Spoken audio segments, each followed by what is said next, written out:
Hello everybody. For today's art project, we are going to be working on a landscape. The materials we will need a pencil to sketch out our scene, an eraser for any mistakes we think we may have made, a ruler, and oil pastels. You may use watercolor pencils, regular colored pencils, markers, or regular paint, anything that you're comfortable with. I'm going to use oil pastels because they are nice and smooth and they are easy to blend. My blending materials will be Q-tips, cotton swab, tissue paper, and a firm paintbrush. You can use all of these things. You can also use your finger if you don't mind your finger getting messy. Just know that you might muddy up your image if you accidentally touch it with your finger. So even if you use your finger, have a tissue paper on hand so you can wipe it off. Okay, let's get started. I'm going to draw a simple landscape. First, I'm going to draw my horizon line. Usually when you look out into nature, you see a horizon line. Naturally, a horizon line is slightly curved, but to our human eye, we can't really see that. So we are going to draw a straight line very lightly.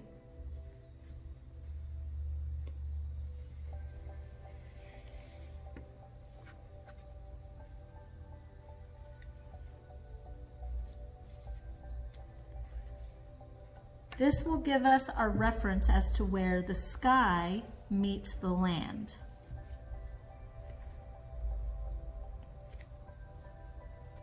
Now you want a perspective point. You have to decide which direction the images in your artwork is going to go. So usually you can do it in the middle. If you do your perspective point in the middle, everything is going to come out this direction. If you make your point of perspective to the side, everything is going to move in this direction, and so on for this area. If you do it here, everything is going to move in this direction. I am going to put my perspective point over here. So I'm just going to draw a little dot. That will be my perspective point. See?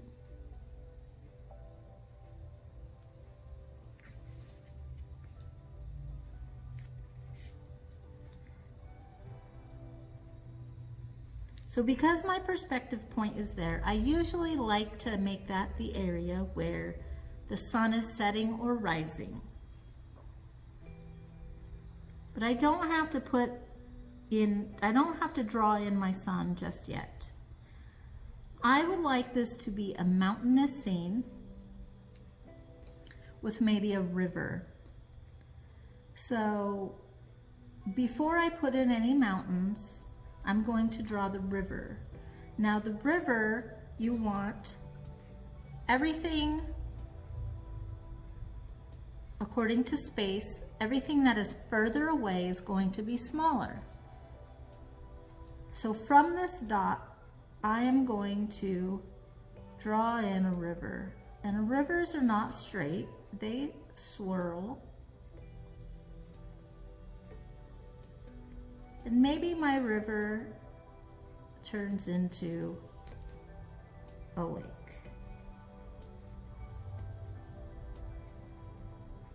It's going to go all the way over to the other side of the page. Now I am going to start here again and draw the river, but as I draw out, the river is going to get wider and wider.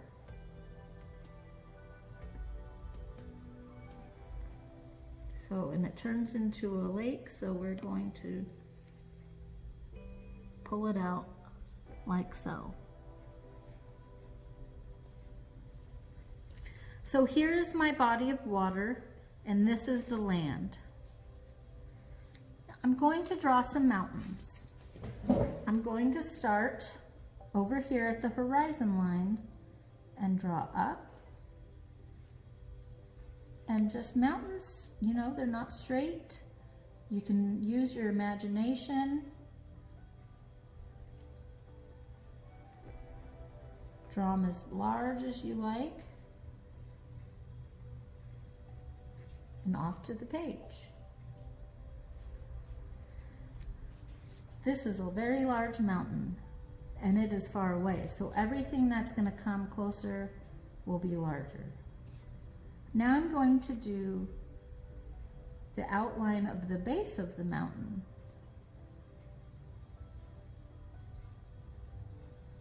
Now mountains come out, so if you pull it out like this, make sure you draw another mountain range coming out.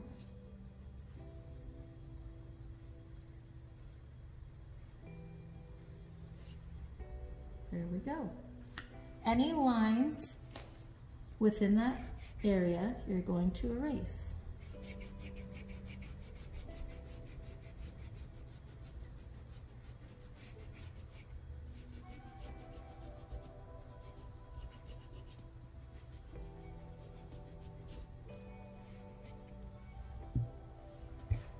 I don't want to use my hand when wiping away the eraser because the pencil will smudge, and we don't want that. So there is my first mountain range. Now off to the distance, pull this out beyond that horizon line.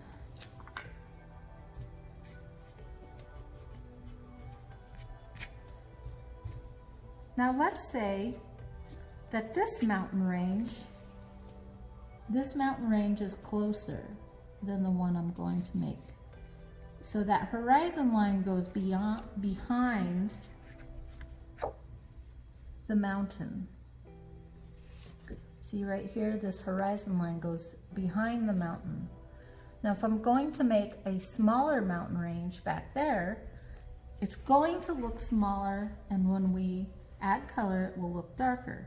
So I'm going to do it just on the horizon line. The same technique as before, just make it really small. Pull it out just a little bit, not too much. And then it goes off the page. So that mountain range is smaller. It will be further back from the front mountain and smaller. Now we have the illusion of depth. If you look in your packet, the ABCs of the 7 elements of art, they talk about space. And this is what space refers to. Whatever is closer to you, the viewer, you have to imagine this is a window. Let's pretend we're on a car ride and you're looking out the window. Everything that is closer to you is going to be larger. Everything that is further away from you is going to look smaller.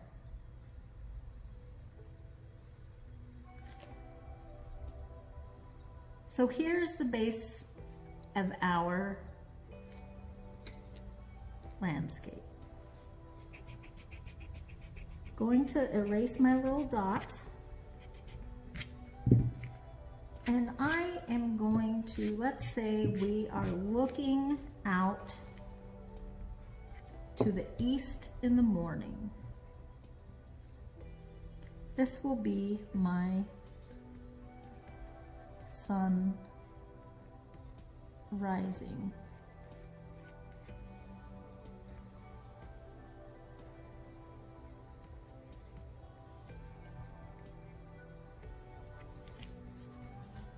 So I think I have a pretty good representation of a landscape.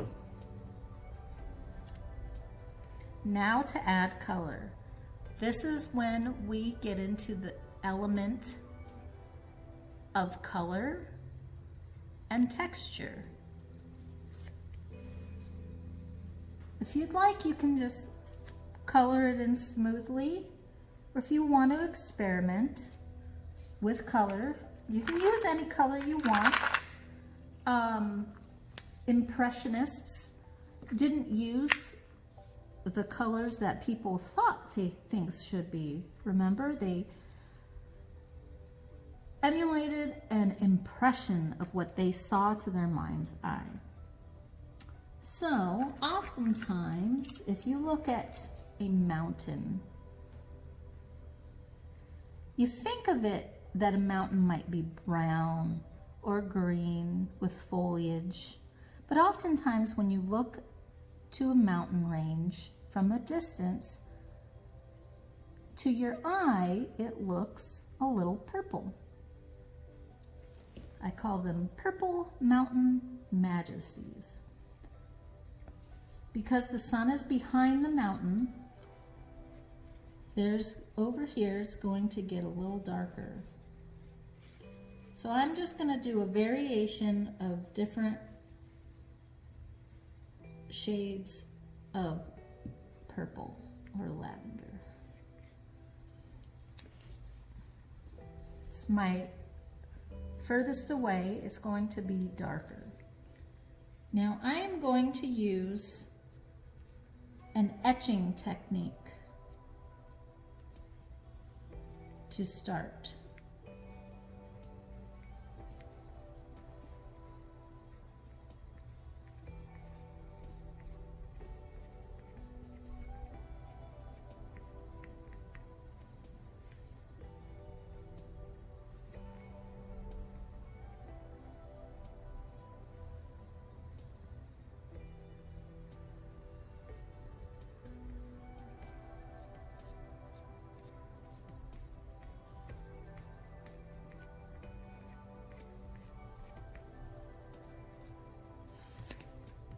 So that is just to start. I'm just getting the base of the color I want. Over here, this mountain range is a lot smaller and further away, so it's going to be darker. I'm going to make it a little bit more solid.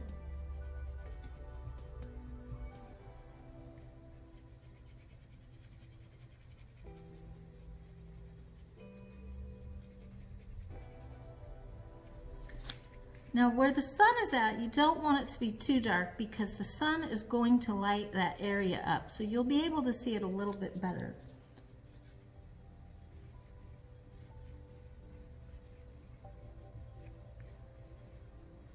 Now I want to show you what I mean. These blend very well. So you can use a Q-tip and you can spread the color like a shading technique.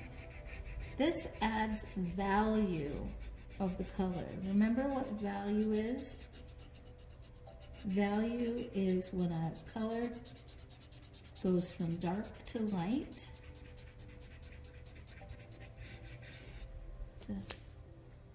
And so that is how you would blend. And over here, you're gonna blend this. It makes it more smooth.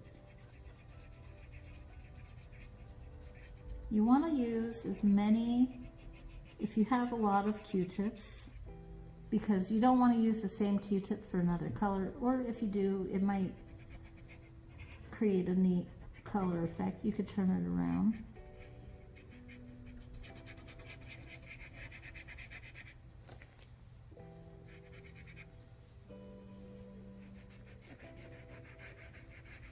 Another technique when drawing with messy colors is to place the Kleenex down and use that for your hand if you can't keep your hand up. Because what's going to happen is if you're drawing and you're using your hand on your paper, the materials are going to spread and smudge around your artwork. I'm pretty good at keeping my hand up. Another technique is to use your pinky to hold your hand up if you're having a hard time.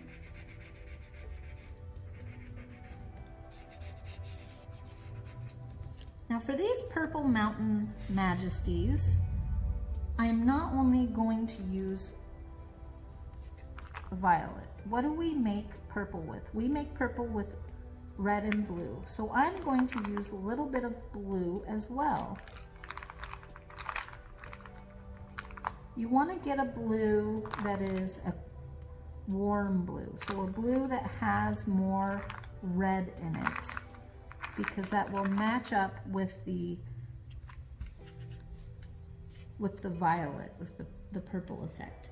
So the blue is going to be darker, and I'm going to etch in lightly.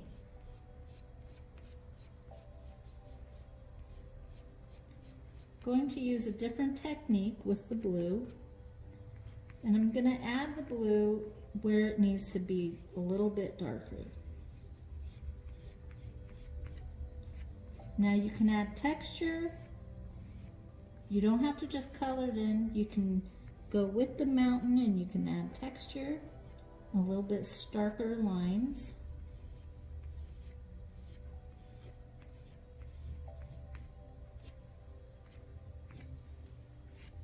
And then come in with the purple again, maybe do the same thing.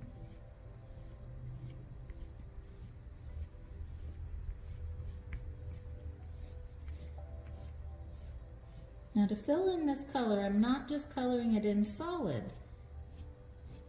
I'm using technique. Let's add a little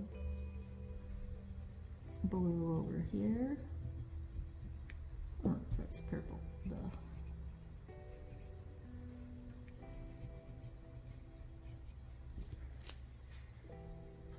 And now I'm going to try this paintbrush. Let's see if this works. It's not a flimsy paintbrush, so you don't want to use a paintbrush that moves easily. You want to use a paintbrush that is sturdy, and you can use it as a blending tool.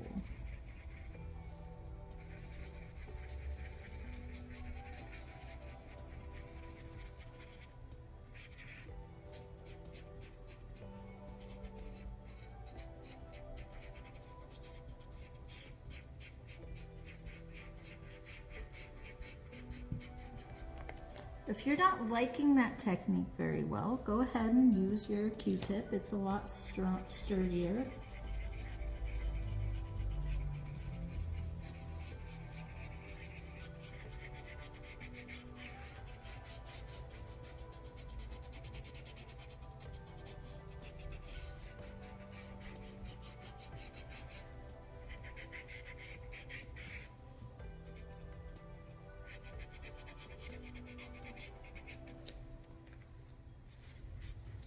So there I have the beginning of my Purple Mountain Majesties.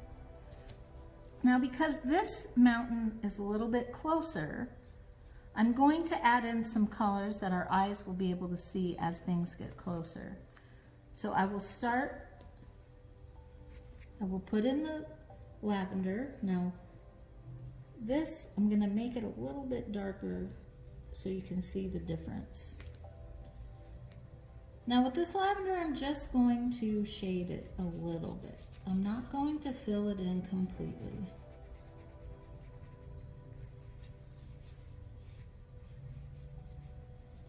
Where I think there should be any grooves, I'm going to color in a little bit darker. If you think another mountain's coming out, go ahead and improvise. Now here's where the mountain meets the range.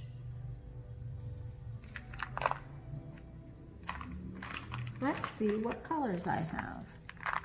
Now I don't have every color. I have this little teeny tiny green in here. We'll see what we can do with that. I have a little golden color. I'm gonna see what this does. I'm going to use the side of this color to fill in the base of the mountain that goes into the plain.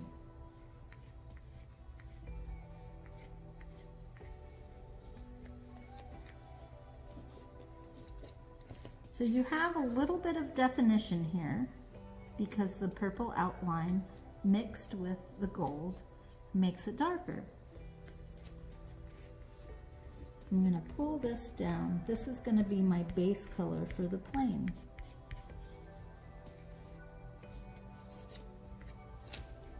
Same thing with over here. Fill in this area using the side.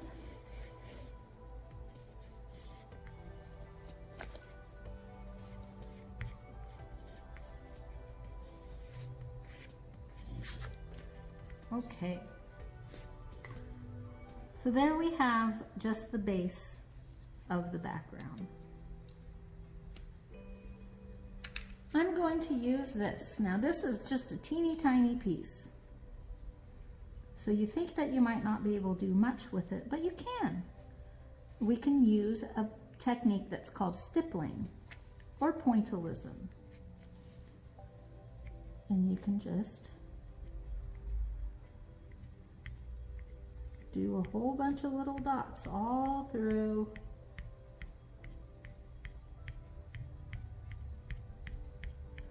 Now I'm going to be working fast because I don't want this video to be too long. So I'm going to work fast. And you don't have to worry too much about details because this is not a detail-oriented artwork. Work of art, I should say. Now you can see that I'm holding my paper down. It would be a lot easier if I taped it down, so you wouldn't have to hold it down. You could tape it to the table or a board if you're using a board, an art board, and that way you wouldn't have to hold it down. But I'm going to hold my paper down.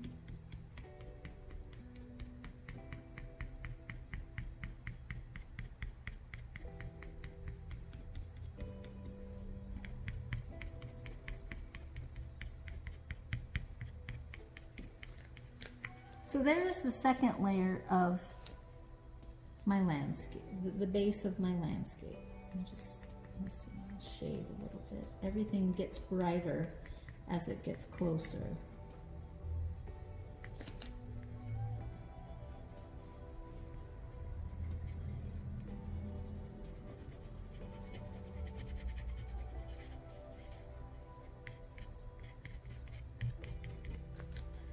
So there you have that.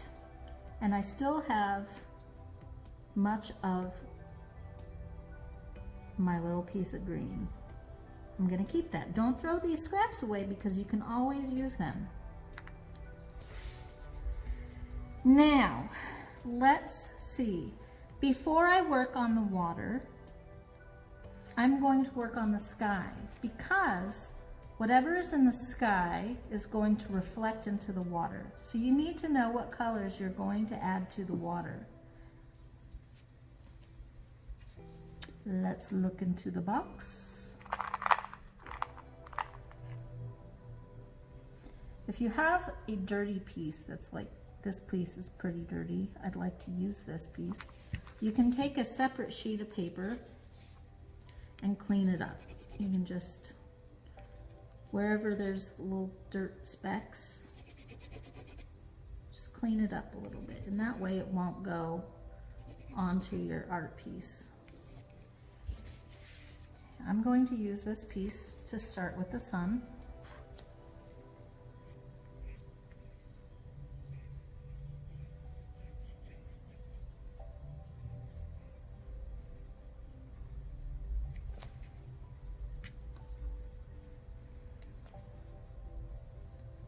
I'm going to draw some rays.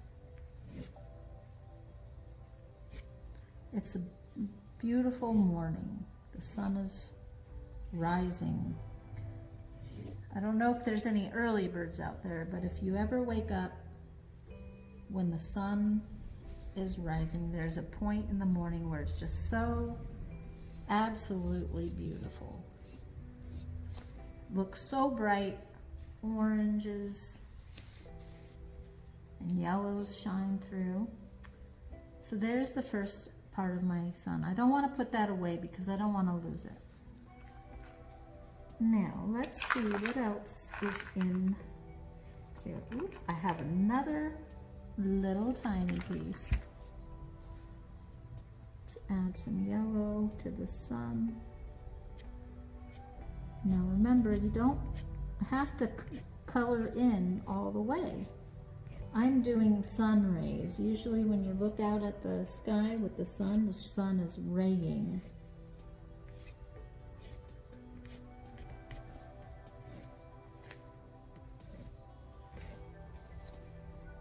There are the sun rays.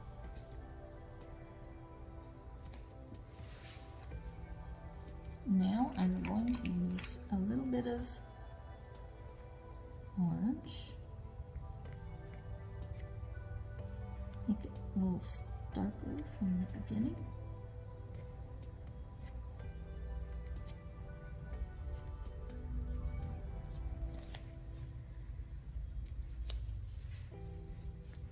There you have the sun.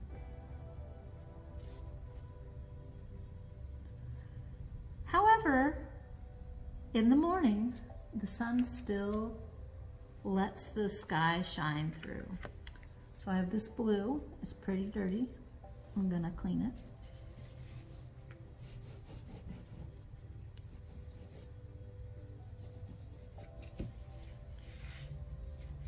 However, I'm gonna take it from the top and I'm going to pull in some sky.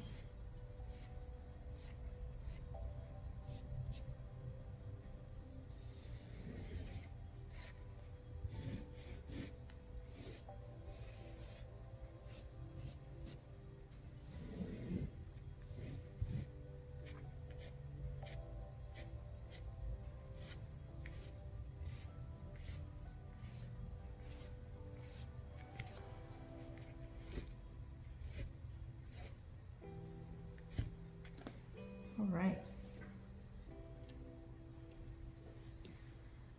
Now, I'm going to use this same blue that I used, and I'm going to fill in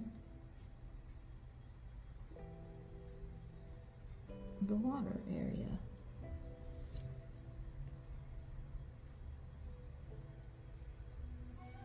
This is the lake, the river that flows into the lake from the sunshine.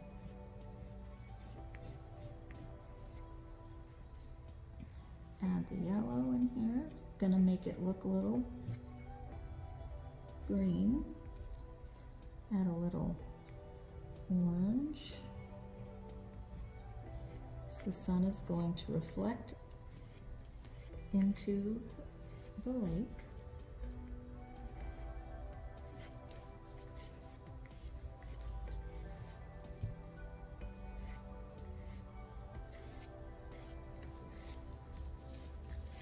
Okay, so there's part of the river into the lake. Before I fill in, let's take a look at what else we can add to this. Now the sun is shining, so let's add a little bit of gold or yellow highlights to our mountains, to wherever it would land on.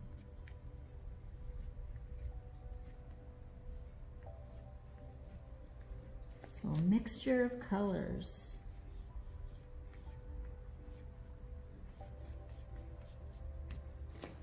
Whatever you think the sun is kissing, that's what they mean by sun-kissed.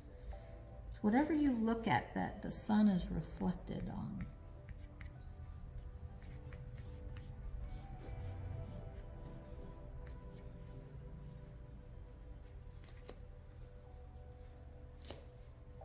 Okay, I haven't used my cotton swab yet. I haven't ever really used a cotton swab with Oil Pastels, So I'm going to give it a try. I'm wondering what it would do if I used it on the sky.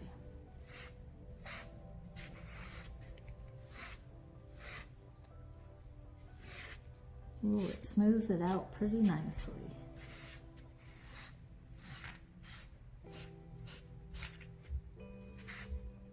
You want to turn it around or else you're going to get the cookie stuff into everything. Okay. Let's see, do I have a darker green in here, I wonder? I don't have a darker green, but I do have blue and yellow. So what happens if you place these together on the page? They don't have to mix together, but if you place them next to each other, they're going to give you an illusion that it's creating green. So let's say we do our stippling technique and we put in the green.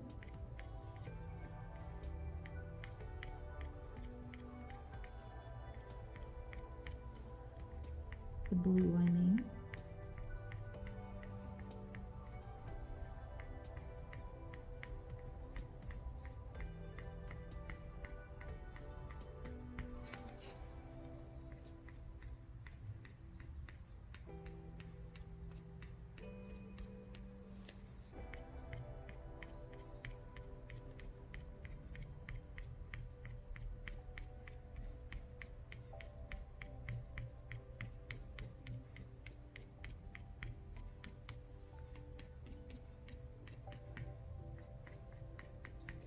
And now we use the yellow next to it.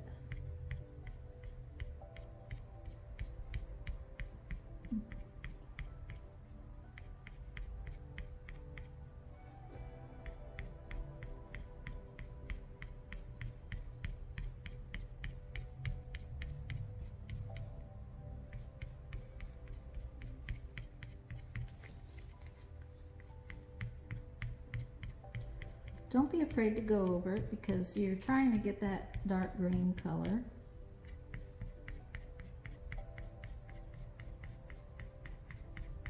It's a beautiful spring morning.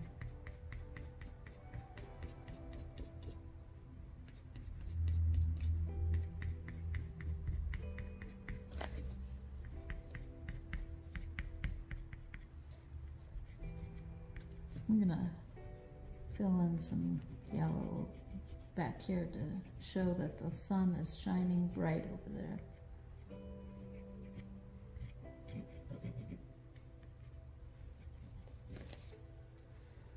Okay, for the river, make it a little bit darker the further away it is.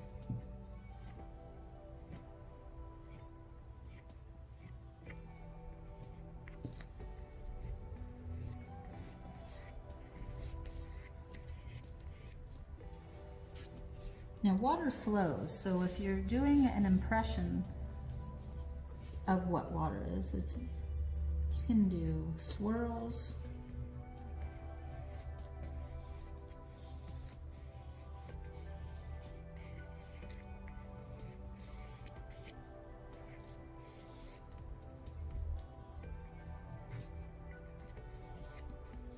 Then change your color from dark blue to light blue.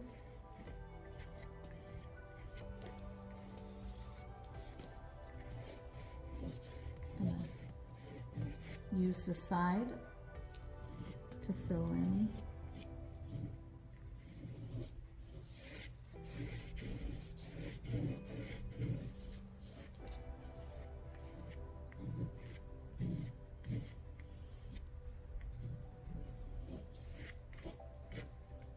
Now I'm going to use a new cotton swab.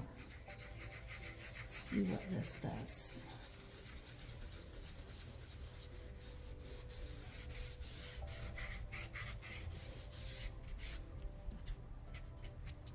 All right.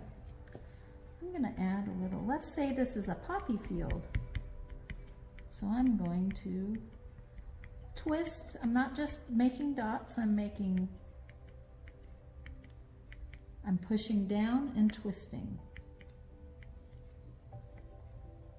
Let's pretend this is a poppy field. All the bright poppies are shining.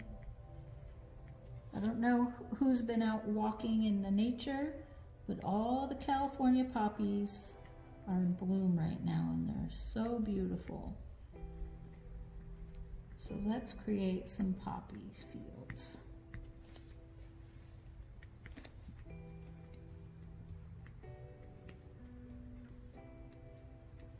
Now they're gonna get bigger the closer you get over here. So you might wanna change it to the fatter side.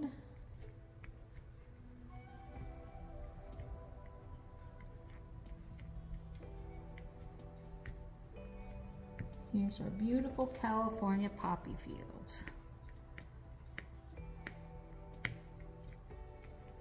You can add some other colors in there. I'm gonna add a little bit of red. Same thing, I'm just going to push down and twist.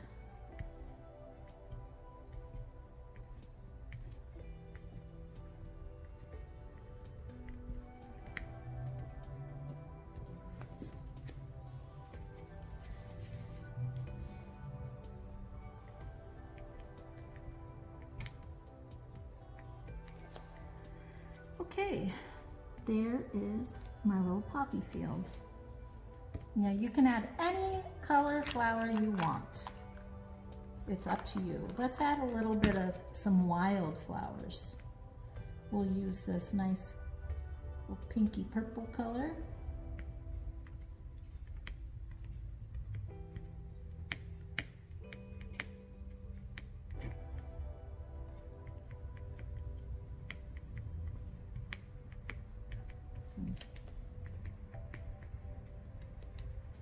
There you go, a field of flowers. Another technique to blend your colors is to use white. Now remember, it's going to blend them, but it's also going to add white. Let's see what it does. I'll use it in the river. Oh, look at what that does. I'm going to blend it pretty good. Just gonna move in circles.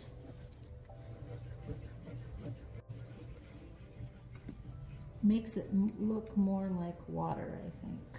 More flowy.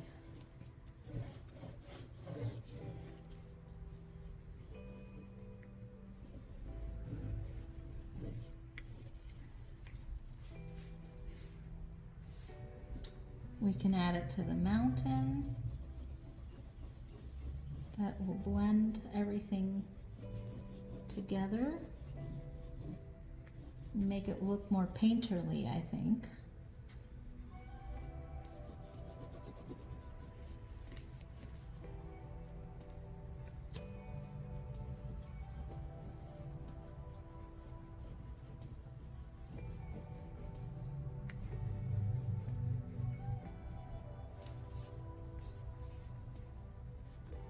This mountain, I think, is a little bit too, what's the word? Pale. So I'm going to add a little bit of green to it.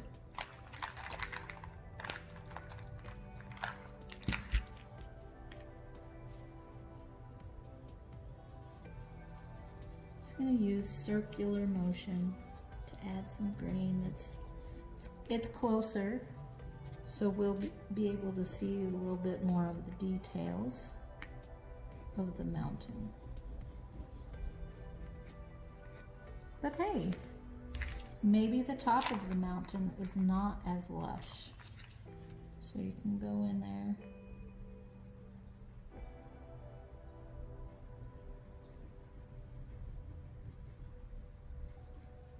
So this color's not working very well with the white, so let's go with a little darker with the mountain.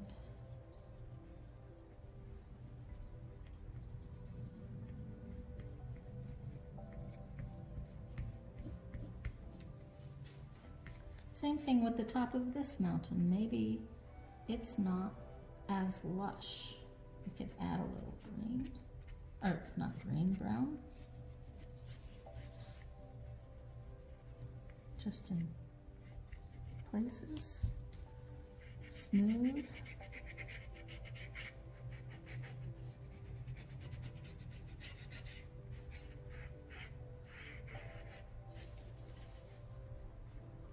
Okay. Now, usually when there's a body of water, if it is a lake or a pond, I love cattails. And cattails are fun to do. If you walk around Horseshoe Lake here in Chico, there are lots of cattails. So I'm going to take my green. I'm going to go off the bottom because the cattails, let's pretend they're coming out from off of the picture. So I'm going to come to the bottom and I'm going to just draw. They look like blades. You can get as large as you want. So let's say you're standing behind the bush of cattails, and this is what you see.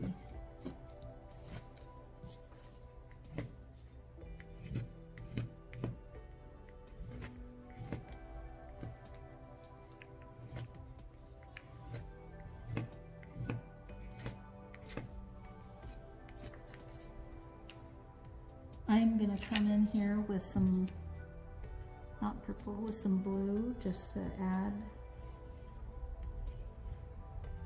some definition to the cattails.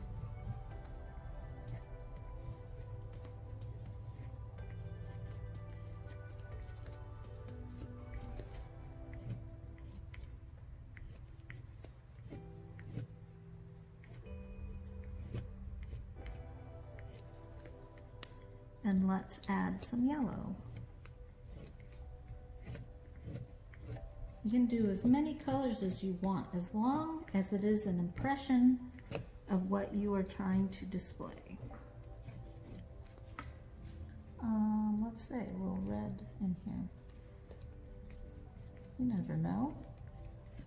It's how the light reflects off of things is what you see. So maybe some of the flowers from the light shining are reflecting onto the blades. Now these cattails are looking pretty good. They're not complete. A cattail is very easy to draw. All you have to do is take the blade of grass or the stalk, leave a little bit of the point up here, and you just go like this. Just draw a little bit of a smudge, and there you have a cattail.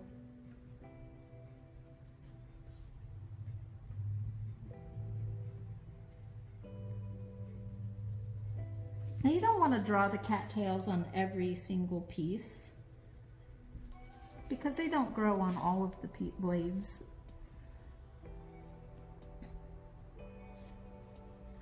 Let's add a little one down here.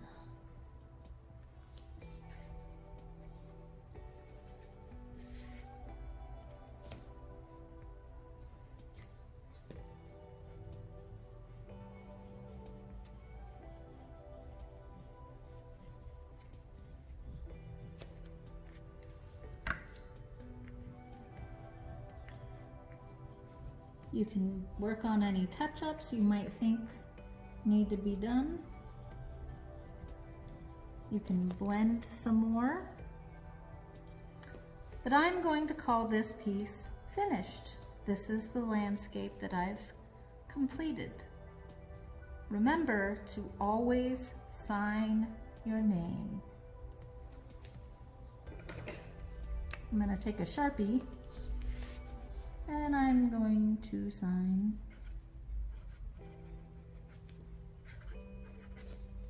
and put the year. Voila! Thank you for tuning in.